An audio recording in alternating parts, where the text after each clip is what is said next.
right? When you put your key in the door, you cross the threshold of the front door of your life. How much of the cake are you coming home to? Okay, it doesn't necessarily have to be your kid's birthday cake. Could be your spiritual health, your emotional health, your relationships. Where is there an area that you're coming home to half of that? Just be honest with yourself. You don't have to tell me. You don't have to tell anyone. Just start to look at, where am I showing up in my life less than I believe I should? And then tomorrow, take one step in the direction that you want to go. You are listening to the 5 a.m. podcast, and today is your day. Welcome to the 5 a.m. podcast, the show for those early risers, high achievers, and leaders who want to maximize their impact without losing their souls. I'm your host, Michael Clausen. Now, our guest today has built multiple 7 to 8 figure businesses. He's had the high-end cars, the beautiful houses, the thriving bank accounts, and everything the world tells us is the objective of life.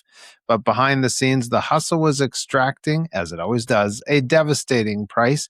He was facing a struggling marriage. His health was also having an issue, and he realized that his own children barely knew him.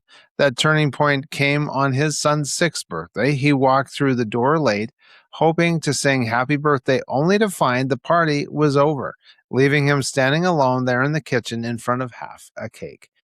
That single heartbreaking moment forced him to completely deconstruct and redefine what real success looks like.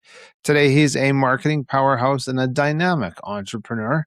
He's on a mission to help high achievers simplify their growth, reclaim their time, and build a life they won't regret later. Now, just before we introduce Jim, I want to thank our listeners in California, Washington, and Texas. You're our top states for this month, and we appreciate you being here. Please share this out with your friends and networks and see if there's another state that can jostle those 3 for top spot. And I will tell you, ladies and gentlemen, for some reason, that Pacific Northwest, wonderful place to live, is always at the top spot. So, Jim Sabelical, welcome to the 5 a.m. podcast. Thank you. I appreciate that gracious introduction, and I'm excited to be here.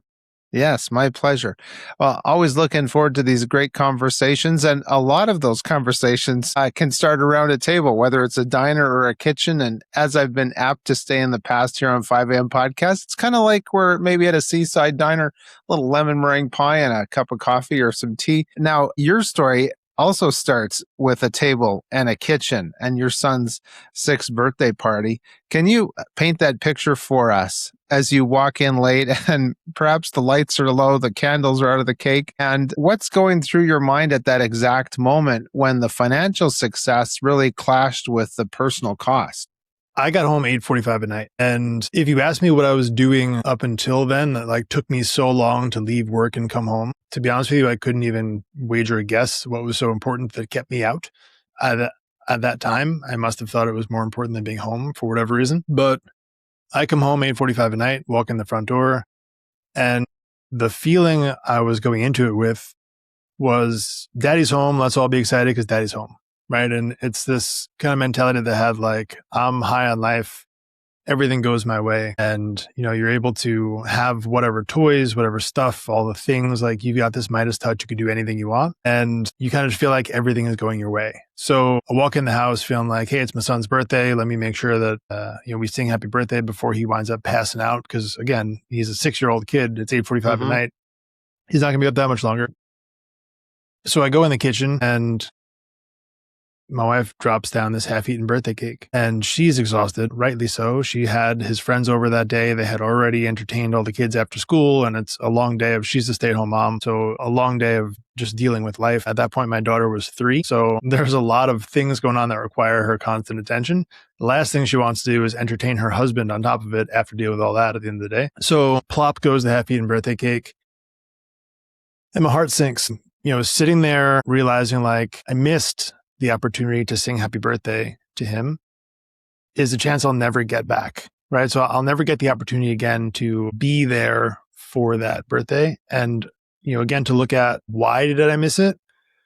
I don't even know. It wasn't even a good reason, right? It wasn't even like I was in the middle of a emergency, a record-setting sales day, a product launch, nothing. Wound up being just a regular day. And the feelings that came after that were all of them. Yes. Anger, probably the first one that came to mind. How dare you not wait for me is probably the first reaction that came to mind, is like, I'm out there working hard for my family and you can't even wait to sing happy birthday, is the first thing I remember feeling. And looking back on it, it's like, man, that's a wild thought to have. Like, again, not even considering it at all, just being home in the first place as a stay-at-home mom with a 6 and a 3-year-old is a lot. At the end of the day, you're just overstimulated and exhausted. Add in a birthday party, add in the fact that like you had to do all those things by yourself that I had not even been around for 6 years. Like, rightly so, to be frustrated. So just trying to deal with all that, and then the frustration with myself, like realizing like, hey, this is not what success is supposed to feel like. It's a lot to process, right? A lot of heavy emotions there. Yeah.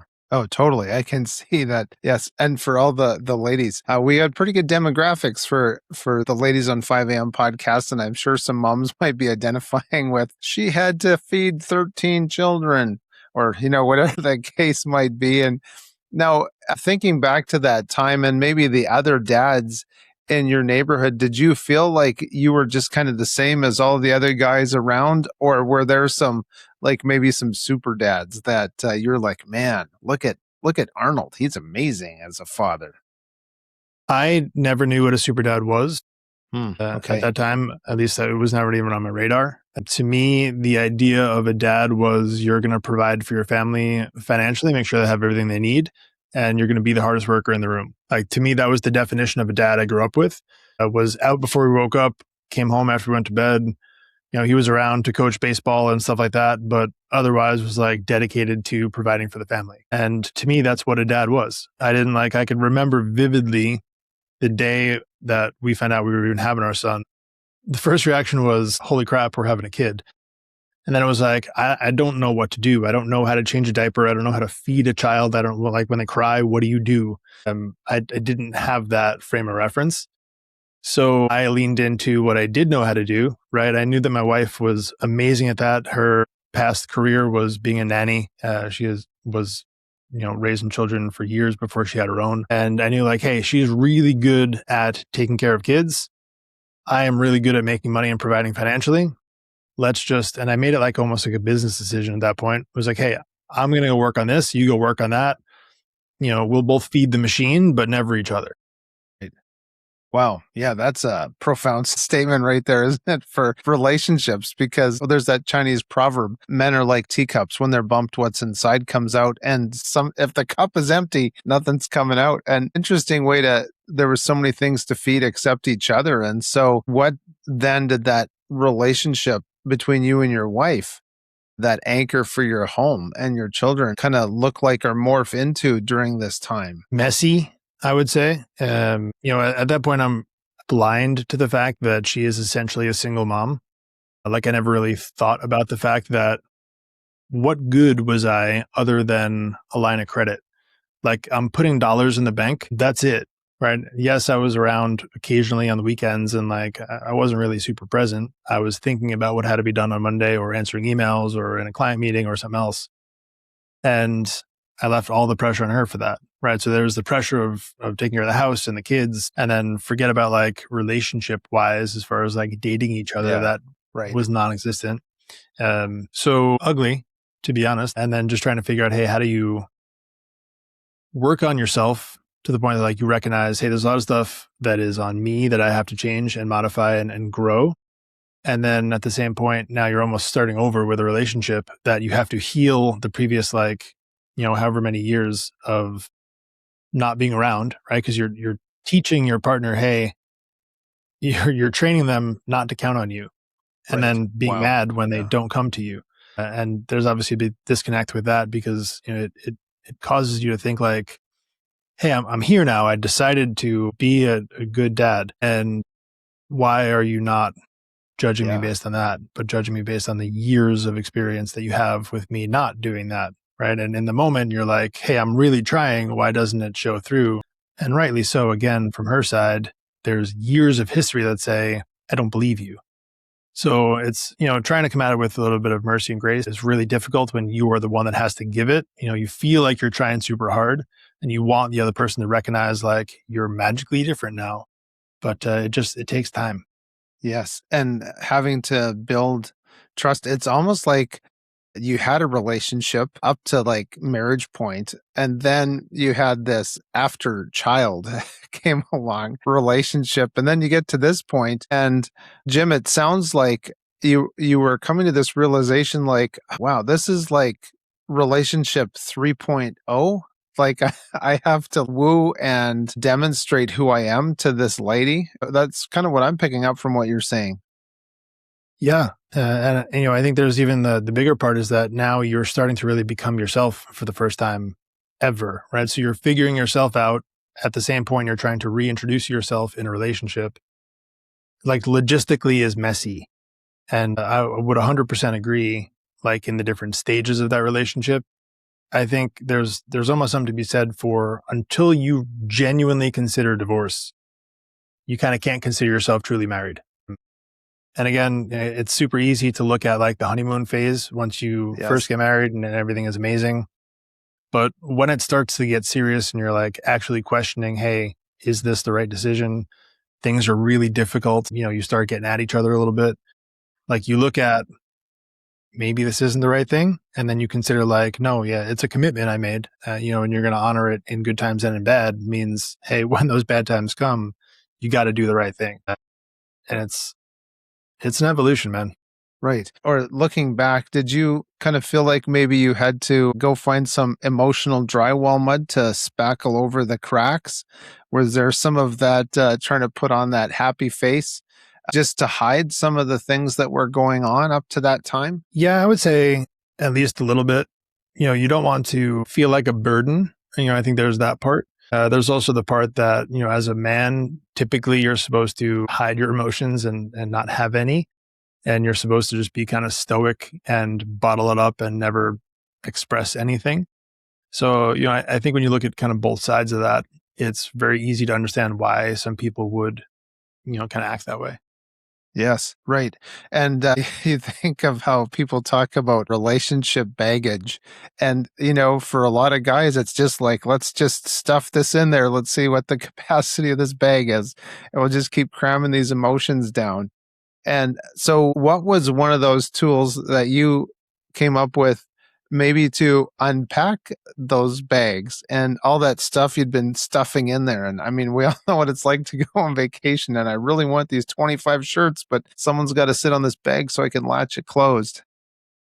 Yes, I would say the number one thing for me was a picture of possibility. So just to expand on that, it's finding someone, and this was like the biggest key for me in that period after my no half cake moment, was finding someone who is living the life that I thought was impossible.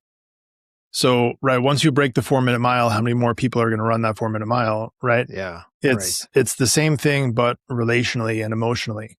It's finding someone who can be killer in business, but also be an amazing husband, be a present dad, right? Be there for themselves, have that emotional health.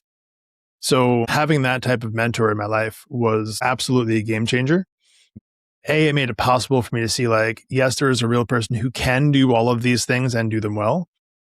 But I think even more so it was having a spot to have conversation or kind of take the mask off, let the guard down a little bit without feeling judged and criticized, right? Because in that moment, you're dealing with all this stuff for the very first time and it's raw, really raw. And I think if you feel like you can't just express, hey, this is what I'm feeling. I know it might be emotional. It might be led by kind of where I'm at in the moment, might not be logical. If you feel like you're going to be criticized and judged for that, you're not going to share it. You're going to bottle it up and, Right. Go pour yourself into a different addiction.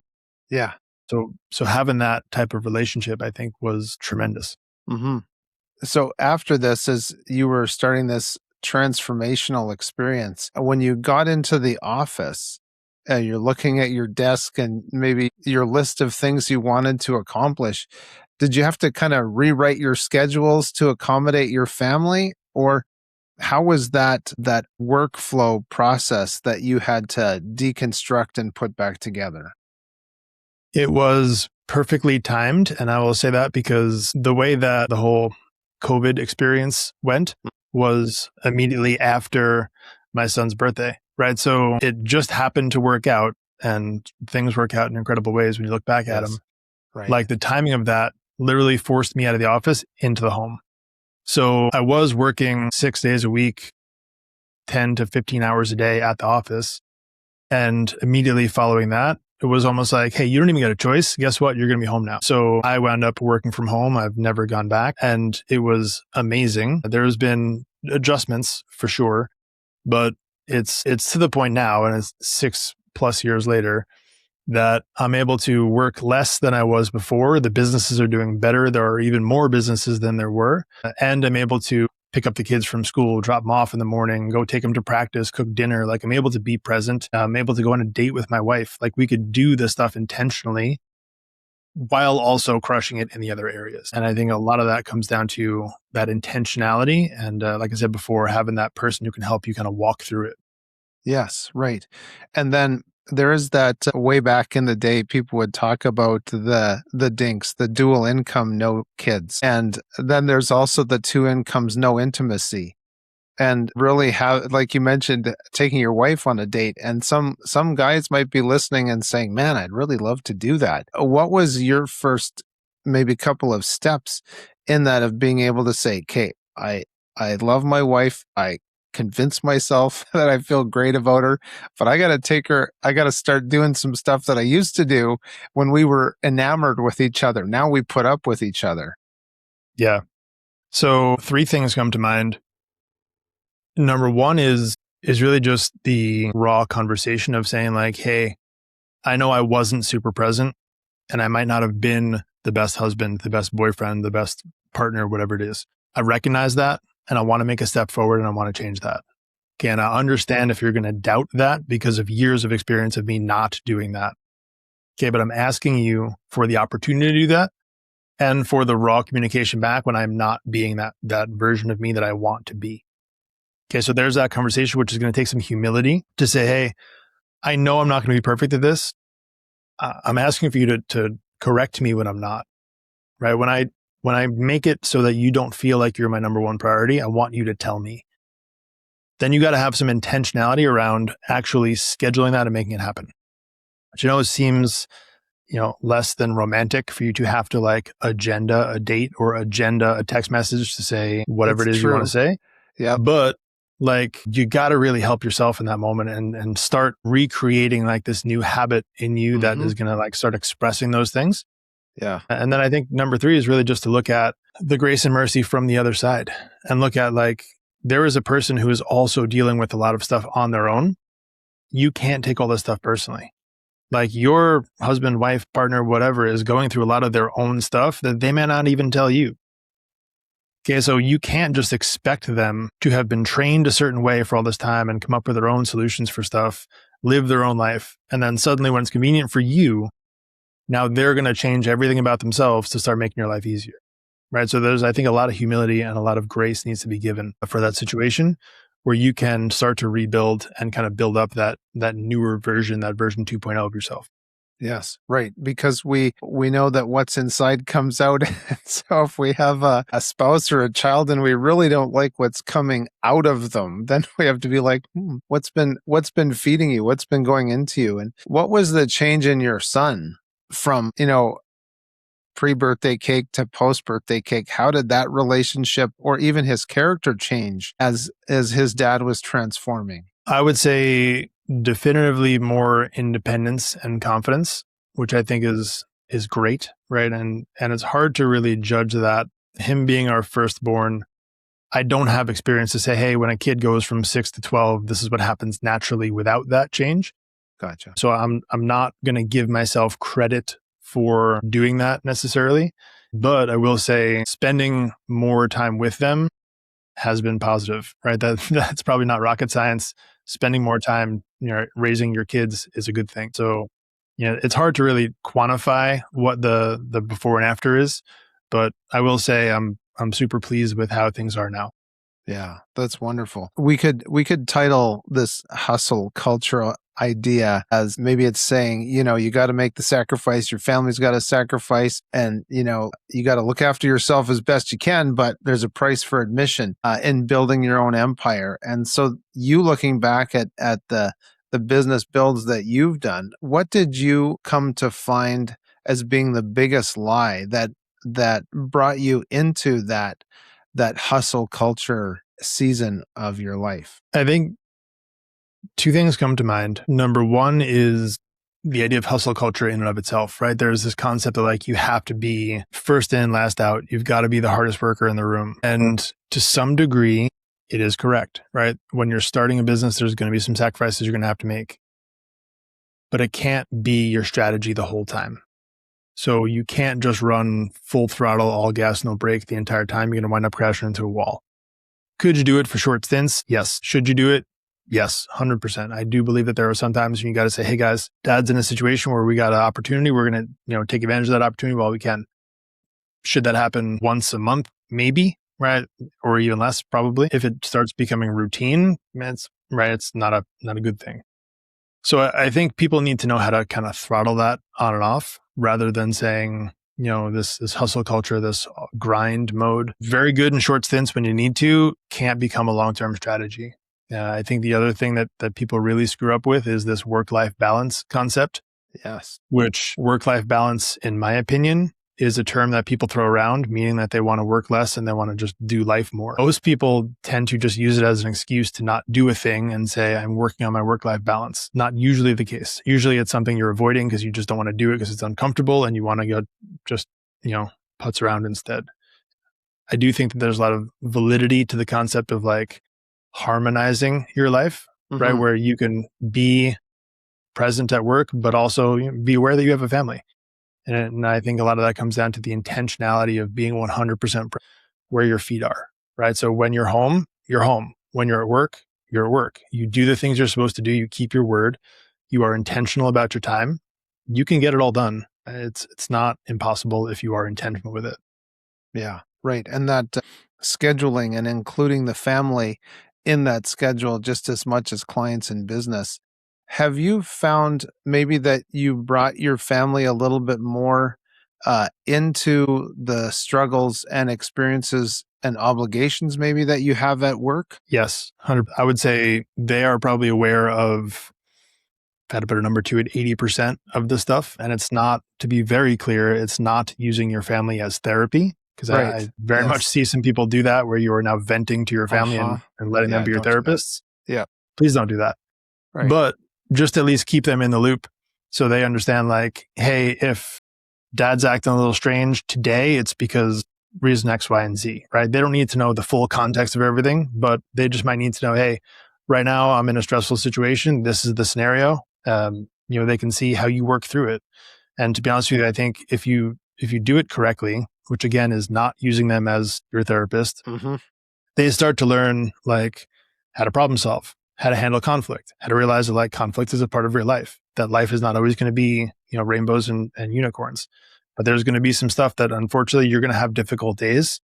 Here's what it looks like when dad does. Okay. When dad has a difficult time, when dad's going through something, here's how I respond. And I tremendously think that there's a lot of benefit in that for your kids to see not just what you say, but what you do.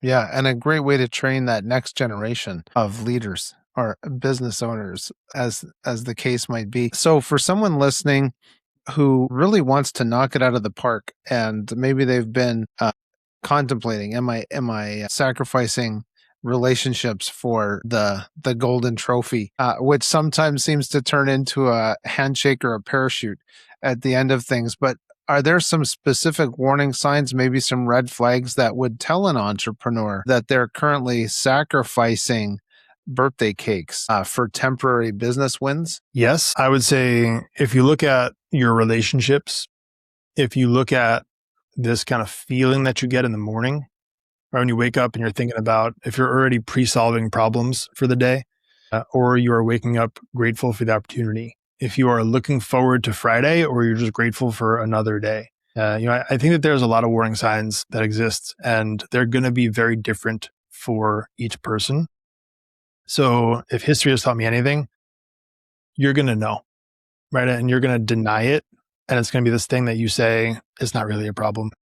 Probably is. You look at this feeling of like, I always like to use the analogy of when you go on vacation. I think a lot of people like this concept of going on vacation because it feels peaceful. If you kind of zoom out a little bit and look at what feels peaceful about it, yes, it's nice to wake up on a beach and have a beautiful view and the weather is great. But typically, it's the things that you've removed from your day-to-day scenario that are actually the things that are causing you peace. So it's not necessarily just you are on a tropical island and the weather is nice, but you're not checking your email first thing in the morning. You're not having to sit in meetings all day. You're not having to do this thing that stresses you the heck out.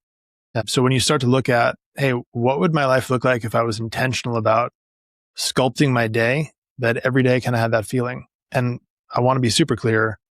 Every day does not feel like, for me, I'm on a tropical vacation. The majority of it does. Okay, but there are going to be some times when you've got a stressful day and it's just, it is what it is.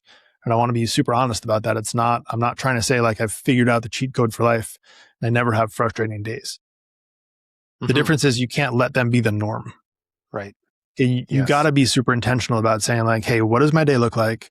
How can I structure and improve and be intentional about moving my day tomorrow to be a little bit better? Not just going, hey, we survived the week. Let's party hard on the weekend and then just survive the next one on Monday. Yes. Like that's, I think, the trap that a lot of people get into is just they're enduring life rather than living it. Yeah. Such a good word, enduring instead of living. And so, ladies and gentlemen, we are talking with Jim Sabelico. We do have a comment section. Ladies and gentlemen, we'd love to hear from you about your experiences or maybe some light bulbs that went on for you of, that's when my life was sucking.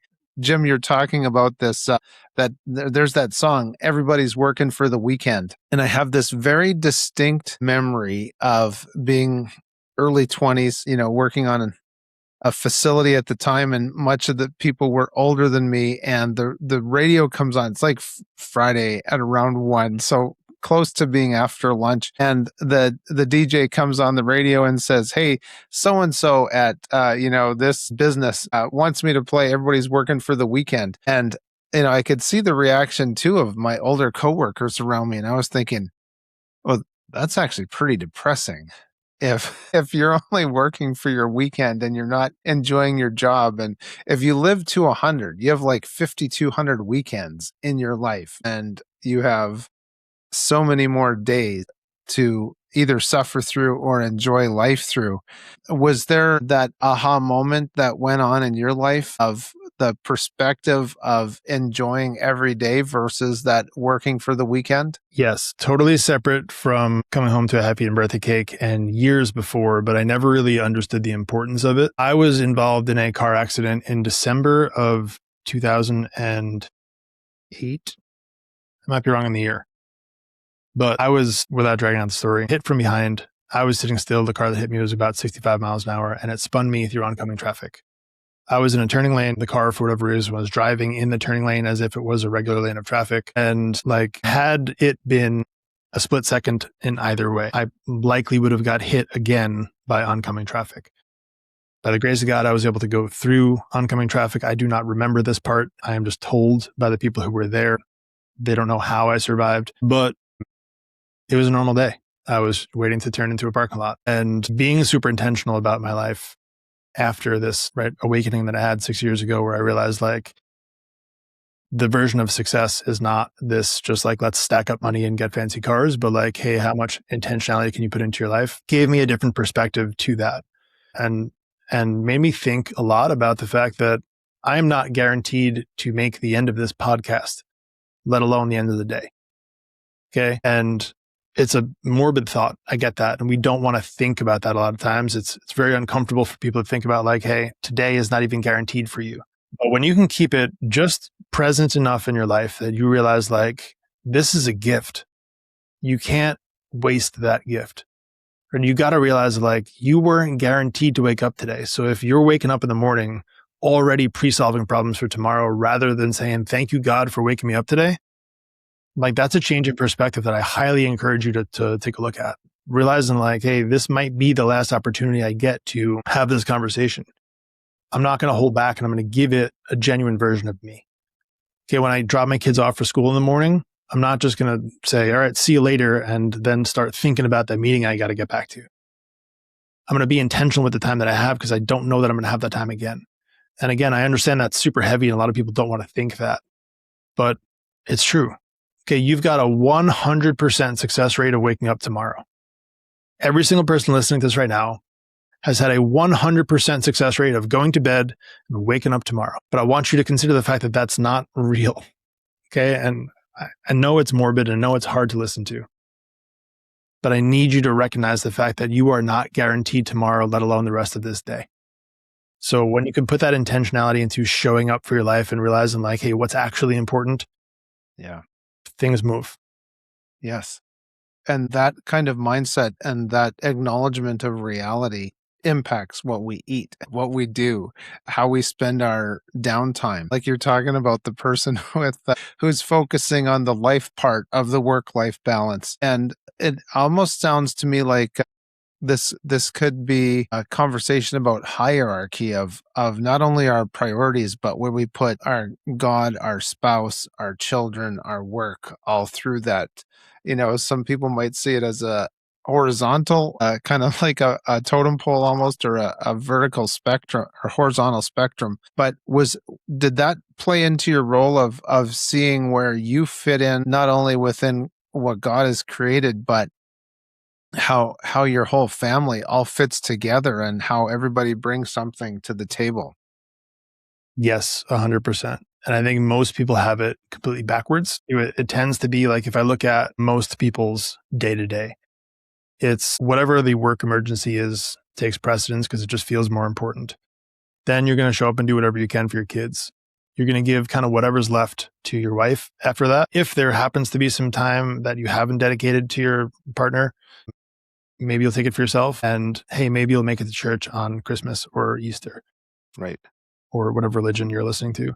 So that's typically the way that I see most people just kind of move through life. I would highly encourage you to flip that on its head and do it the other way around, where your relationship with God is first. You are then feeding into yourself. You are feeding into your spouse, then your children. And again, obviously that depends. Some people might not be married. You might not have kids. Everyone's situation is a bit different, but that should be the order. And, it's hard to think about that because it feels like, I'll take care of myself later, right? You'll push it off to later. You'll deal with the most quote unquote important stuff first, which feels like the stuff that you promised other people. But when you're not taking care of yourself, and I know you've heard the analogy 1,000 times or more, but when you're on an airplane and you put on your own oxygen mask first, there's a reason for that. You got to be in a good spot to be able to be good for other people. And I see it particularly with moms. Often is you are pouring out so freaking much for your kids, for your family, and you're sacrificing yourself in the process, saying like, man, it's just what a good mom is going to do. And not to say that dads don't do the same thing, that just happens to be more common in moms. You're pouring so much out to be present and to be a good parent, but you're forgetting like, hey, if you stop for a second and say, hey, how can I pour into my relationship with my partner? We can be better present for our family together. Right. So I know a lot of people don't think that way because it's easier just to say, yeah, we've been married for umpteen years. Like, you'll still be there when I go to bed and wake up tomorrow. But like, you got to look at the intentionality of pouring into your relationships and what the trickle down effect is in all of those things. And I think a lot of people don't look at anything beyond the surface. Right. And a lot of that comes from, and this is all my opinion, if you're spending your time too much in that hustle and grind mode, you're only looking at decisions one layer deep. It's what do I have to do to get this immediate win in front of me? You're not thinking about what's going to happen 5 layers after that. And when you can get out of that hustle and grind mentality and start just being intentional about showing up in your life, you can see, hey, what is the downstream effect of these decisions I'm making? How does it affect my family? How does it affect my community? Right? All those things are super important. But if you're spending your time in that hustle and grind mentality, you're blind to that. Yeah, absolutely. And just knowing the priority that we give to our spiritual health, our physical health, our relationship health, and that intentionality even comes down to, I'll just eat some chips. I'll just, I'll grab a bag of chips and a pop off the shelf or a soda, depending on where you live. I totally get it. As opposed to the amount of time of being intentional of, okay, so I have opened my eating window and I'm going to I'm going to prepare something. It's going to taste delicious and I'm going to be able to enjoy it with friends and family as the case might be. And it's just, might sound like a silly comparison to some people, but when you think you got the potato chip bag or you've got some time to be intentional about the flavors and the food and how it's going to build up your body, certainly that intentionality affects all aspects, and including business and including those family relationships. So if someone is trapped in this cycle of their intentionality is chasing that revenue milestone, but they feel completely empty inside, so they're not being satisfied and their cup is dry, what's maybe a first practical step in shifting their perspective? Because ultimately that attitude is going to lead to burnout. Yeah. I would say 100% it's that picture of possibility. It's getting around someone who can make you feel loved, appreciated, seen, and heard for who you are. To feel comfortable being like, hey, I recognize the fact that I am, running from situation to situation, just dealing with the surface level. And as a result, I'm, grabbing fast food. I'm not sleeping properly. I don't even know what rest is. Like, those are real things. And it's very easy to dismiss that when you are doing it by yourself.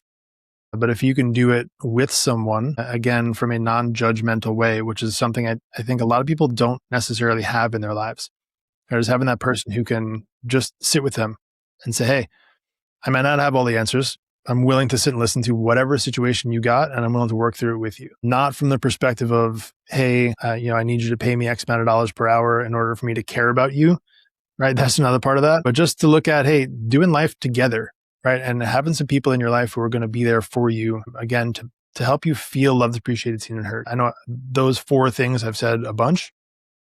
I believe those are the common needs every person has. And again, the important part is you feeling that way, because there's a tremendous difference between being loved and feeling loved. And, when you're in the right headspace and you can feel loved, appreciated, seen, and heard, it fills up your cup so much for you to be able to do anything for anybody. Yeah, right. And you mentioned sleep, the the wonderful S word, if we can get it. And I know I have to plug this episode I did with Dr. Benjamin Long about sleep. It is our most popular episode in the last 30 days, according to our analytics. And people keep coming to it week after week. It is growing in its number. And so people looking for their most felt needs, that would indicate to me a lot of people are looking for a good sleep. And was sleep something that you struggled with and now you have a good relationship with? Yes. So initially, sleep was this thing that I have to do just because you need to. Uh-huh. It's a And requirement. I would typically put it off until, I'm passing out at my desk. So for me, like, the way that my life used to look was I will work until, 1, 2 o'clock in the morning because I'm in hustle and grind mode and I can get some stuff done while nobody else is awake. And it just felt like the entrepreneurial thing to do. And then you're like, all right, cool. I can get this done today. And for some reason, it feels like you're cheating the system by getting it done before you go to sleep instead of when you wake up. But you're like, all right, I'll stay up as late as I possibly can, get as much done as I can. And then in the morning, I'll grab a Monster Energy and 2 cups of coffee and I'll power through the morning. And it's not rest, right? Yes, you may be sleeping. You're not resting at all. You're not refueling your body. You're kind of becoming blind to the fact that while you are technically awake, you are working at 30% capacity, whereas if you actually rested properly, you could hit it with 100% and get more done in less time. And I think there's a lot of people who are very much stuck in that loop, which is, again, super hard to get out of, but something that is super beneficial when you do. Right. And so then another component of this, because there's the sleep where we're actually horizontal on a surface and we've got the warm blanket or however people like to do that, but the other rest component is that recreation or recreation, if we break that word down a little bit. Was recreation actually something that you had to put into your life as well? Yes, 100%. And that comes a lot from the kids getting older, then being involved in sports and hobbies and things like that. I don't know that it was intentional, to be honest, initially. But once I realized how much joy came out of that, there was 100% an intentionality behind, hey, I'm going to schedule things around that. So just to expand on that idea, because this for some reason feels super foreign. Mm-hmm. If you find yourself feeling super stressed out after a meeting and you happen to find yourself super energized after going for a walk, you have the power, most people, to schedule those things back to back. Okay. So if you are intentional about, hey, how do I feel when I do activity X? Rather than stacking 5 meetings back to back, hey, why don't you intentionally plan out some time in between that rebuilds and refuels you? And I understand not everyone has total flexibility over their schedule, right? So it can't necessarily be that you can just have free, willy-nilly control over your entire day. Find some micro activities that might look like, I don't know, it could be whatever. It's personal. It's up to you. But if you start to audit your day and find the things that bring you joy, the things that kind of bring your energy meter down, and start to intersperse those two where you're not coming from dragging yourself all the way down to near zero and then feel like you have to rebuild yourself all the way back up. But be intentional about how you spend your time and where you plug certain activities into your day. Right? You'll start to feel like you're able to kind of even it out much better. So those dips are not as low and the highs are not as high. You're able to kind of just more easily move through the day. That to me was one of the biggest breakthroughs I've had. Yeah. Right. And so we've talked about the rest and the recreation. And, if we look at this from kind of the tenets set out in Christianity and even in Judaism of having that Sabbath rest, and that can actually be a sacrifice for some people. Or they say, wait a second, you mean I have to do like nothing but rest and spend time with my family for 24 hours? Are you serious? And so a major pillar of your life, and I think your turnaround too, is your faith and those personal values. How does embedding your faith into your business strategy actually protect you from the traps of what we could maybe entitle standard modern entrepreneurship? I would say, if anything, it's really more so a lens to view things through. And, I want to be careful and intentional about how I frame this part, Sure. because one of the things that I see a lot, which irks me, is people who use their faith as a marketing funnel, who say, hey, I am outward in my faith and I'm going to use that to say, hey, you should choose me because I am right X, Y, and Z. Look at me. Or right. Yeah. Or I am holier than thou, or I whatever the situation is, you see it way too commonly for people to use their faith as part of their marketing funnel. That to me bothers me. Listen, we may not agree. I think you and I agree. Me and the person listening, we may be of two totally different religions. Okay. I love you regardless. I may not agree with your religious beliefs. Totally fine. I love you. Okay. I believe in you. And I think that's a tremendous difference that people don't really understand. My religious beliefs are about giving me perspective on my life. Okay, I'm not going to force them on you. I'm going to use those as perspective for what I'm going through and what it means to me. I think that to me is where we need to really move to understand, like, hey, it's perspective for you and how to live your life. Yes, if you want to sit and have a conversation, I'll be more than happy to. I'll never force that on you. I'm not going to judge you, the person, because of whatever religion you happen to follow right now. And I think that that's a really difficult thing, an uncomfortable thing. But if we can start to look at the difference between loving people versus loving the thing that person happens to believe in, we'd start to see a tremendous movement. Absolutely. And so, Jim, if somebody does want to get in touch with you, how can they find you on the interwebs? Yes. So jimsabellico.com is probably your best initial stopping point. You could find me on any social media at Jim Sabellico. You could find me at nohavecakes.com. You could find me on YouTube. That's where our podcast lives. I'm not a hard dude to find. So if you look for Jim Sabellico, you will find me 100%. Well, that's good. Yes. Thank you for sharing those. Now, the true fulfillment definitely starts on the inside. And are you able to share a story maybe of a client or a fellow entrepreneur who you worked with who successfully transitioned from maybe a state of total exhaustion to a whole life breakthrough? Yeah. I mean, I don't know if I would share their personal details about it, but I will 100% vouch for the fact that there have been multiple times where I've been in the passenger seat to watch people who have lived a life of hustle and grind, who have reached the tops of the mountains that they were hoping to climb, who have met their heroes and realized like, this isn't it. And it's a very lonely feeling at that point, because it feels like you've told yourself this entire time, if I sacrifice, if I work really hard, if I do all of these things, I will reach the top of this mountain and everything will feel perfect. And when you get there and realize like, it's not, it makes you kind of question yourself. It makes you question everything you've done up until now. It makes you think maybe I'm just not it. And all of those things point back to coming into agreement with why God has you on this planet. And I think that's a very deep and personal question that only you can answer, and you will not answer until the day that you die, which again, super frustrating, right? You want to understand why you're here.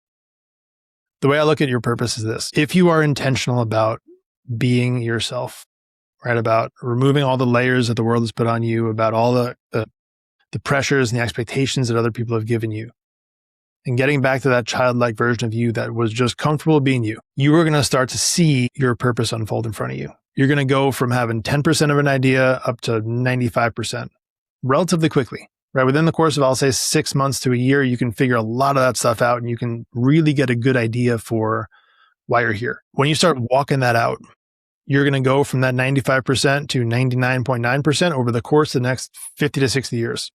That part will be really slow, but it'll be little moments every day that help you kind of really fine tune it. Yeah. The journey is kind of the point, right? And I think that we really look for this Amazon Prime version of, hey, how can I just get it delivered to me tomorrow that I don't have to wait for? The waiting is the purpose, right? That's where you start to learn who you are. That's where you start to really identify with yourself and sharpen everything about yourself. And I think that we look at it very backwards. Yeah. Yeah, absolutely. And the frustration of hitting what we thought was the tallest mountain, we look over and there's Mount Everest. And you're like, wait a second, there's a taller mountain? And speaking of Mount Everest, I was having a conversation with a fellow by the name of Marvin Carlo, and we talked about how people actually die on the way down, not on the way up. And we need to have that mindset. So if someone is looking to audit their life and they want to ensure that they're not headed towards their own breakdown or demise, whether in the family or at work or spiritually or physically, what's the one question maybe they need to ask themselves tonight when they get home? That is an amazing segue. So thank you for that. And here's what I'll say. Yeah. Much like the night that I came home and walked into a half-eaten birthday cake, the question I would encourage you to ask, right? When you put your key in the door, you enter in your key code, whatever it is, you cross the threshold of the front door of your life. How much of the cake are you coming home to? Okay, it doesn't necessarily have to be your kid's birthday cake. Could be your spiritual health, your emotional health, right? Your relationships. Where is there an area that you're coming home to half of that? Just be honest with yourself, right? You don't have to tell me, you don't have to tell anyone. Just start to look at, where am I showing up in my life less than I believe I should? And then tomorrow, take one step in the direction that you want to go. That's it. It's as simple as I could possibly make it, right? Don't put this expectation on yourself that you have to solve it all, that you have to be a guru, that you have to have this miraculous journey. Look at an area that you think, hey, this could be better, and then take one step in the next direction that you need to go. That's it. Just make sure that next step you take is pointed in that direction. Yeah, powerful. I think that connects to, and perhaps was a reason why Jesus said, I am the way, the truth, and the life. So there's a way, there's a truth, there's life. And that's what we're looking for, direction. We're looking for life. We're looking for community. So Jim, thank you so much for your authenticity today, your wisdom, and just for reminding us that a massive bank account means nothing if we get the house that is empty when we arrive and cross over that threshold. So thank you for being here today. My pleasure. Thank you. Yeah, it was a delightful conversation. Grateful for you, Jim, to be here. And ladies and gentlemen, grateful for you to be listening as well across the miles. We hope and pray that you stop chasing fractions and you go get the whole cake. You can take some action. You can can connect with Jim. So redefine your success. You can head over to nohalfcakes.com or jimsabelico.com. He's got some free resources, some tools, tactical insights designed to help you simplify your business growth. Take back your time and ensure that you never have to stand in front of a half cake yourself. So you can connect with Jim across all the major social media platforms. Basically, pick a name and he'll be there waiting for you with some great content. And you can see how he balances business, family, and faith every single day. So, ladies and gentlemen, as we're wrapping up, remember that when we seize our days, we seize our futures. And please get out there and enjoy that. The beautiful sunrises and sunsets and all those wonderful adventures in between. I'm Michael Clausen, and I will see you on the next 5 a.m. podcast. Thanks for watching the show. Just a reminder that you can get all of our resources, other episodes, and read our blog posts at 5ampodcast.com.